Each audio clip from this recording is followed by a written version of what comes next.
حضور پاک علیہ الصلوۃ والسلام نے آلودگی پولیوشن کو دور کرنے کے لیے کئی چیزوں کے بارے میں ارشاد فرمایا۔ حضور نے کیا فرمایا؟ سایہ دار درختوں کے نیچے چھوٹی ضرورت بڑی ضرورت یورین موشن وغیرہ مت کرو، بہتے پانی کے چشموں میں، پانی کے جو چشمے رہتے ہیں وہ چشموں میں مت کرو۔ کیوں فرمایا؟ اس سے لوگوں کو تکلیف ہوگی، لوگ پانی استعمال کرتے ہیں ویسے پانی میں جا کے پیشاب کر دے رہے ہیں، غلط بات ہے۔ حضور نے یہ جو آلودگی کی چیزیں ہیں جس سے پولیوشن پھیلتا ہے اس کے بارے میں ارشاد فرمایا، اور حضور صلی اللہ علیہ وسلم نے عورتوں کا جو ماہواری خون آتا ہے وہ خون کو دفن کرنے کا حکم دیا۔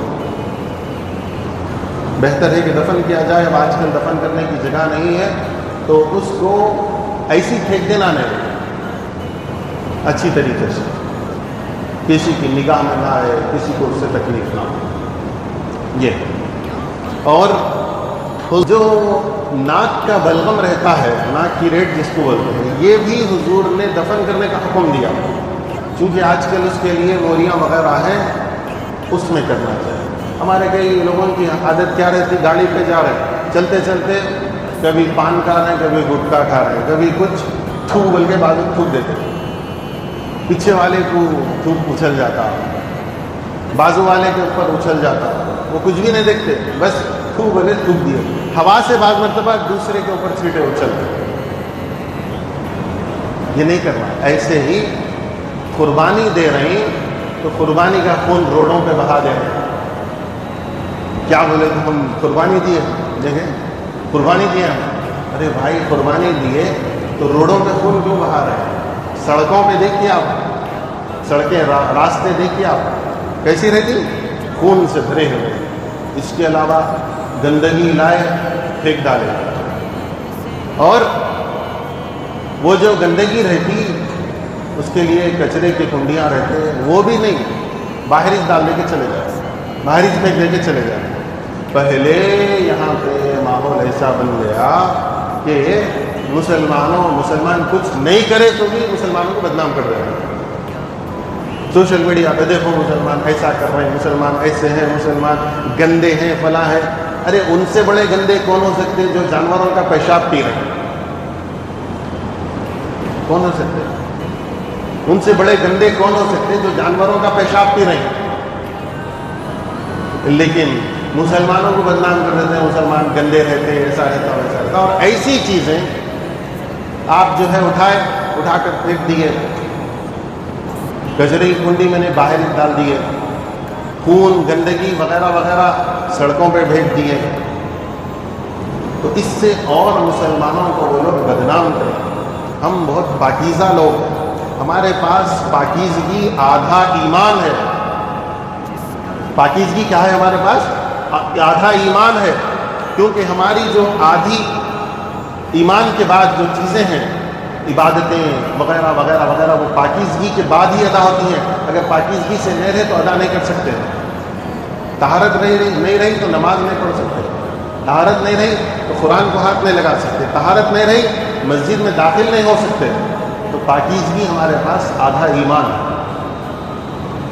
پاکیزگی آدھا ایمان ہے۔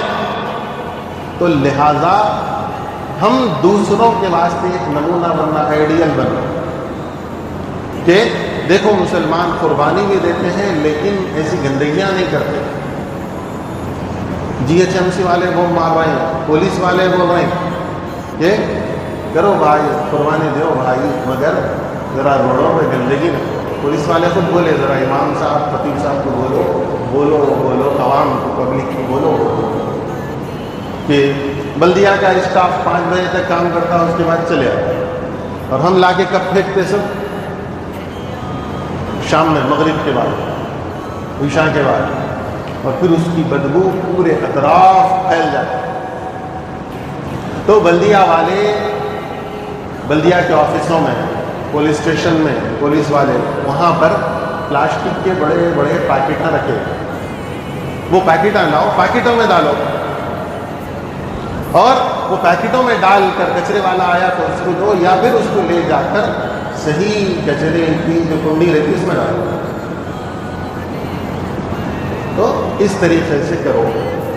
گندگی مت پھیلاؤ، خون مت بہاؤ، اور جتنے یہاں پہ بیٹھے ہوئے اس کا لحاظ رکھو خاص طور پر، اور جو نہیں آئے ان کو بھی بولو. اس کے علاوہ میں نے گزشتہ عرض کیا تھا کہ روزے رہو، جہاں تک ہو سکے زیادہ سے زیادہ روزے رہو، لیکن خاص طور پر عرفے کا روزہ، یعنی آئندہ جمعہ کا روزہ. آئندہ جمعہ 9 تاریخ ہے، یوم عرفہ ہے. یوم عرفہ کا روزہ ایک روایت میں ہے کہ یوم عرفہ کا روزہ 1000 دن کے برابر ہے.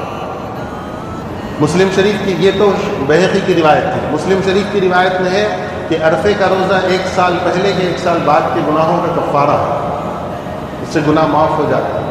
یہ مسلم شریف کی حدیث ہے. تو لہذا ہو سکے، لیکن اس کے باوجود روزہ نفل ہے، ہو سکے تو آئندہ جمعہ عرفے کا روزہ رہو. اس کے علاوہ بھی اگر روزے ہو سکتے ہیں اس سے پہلے بھی، تو وہ روزے رہو.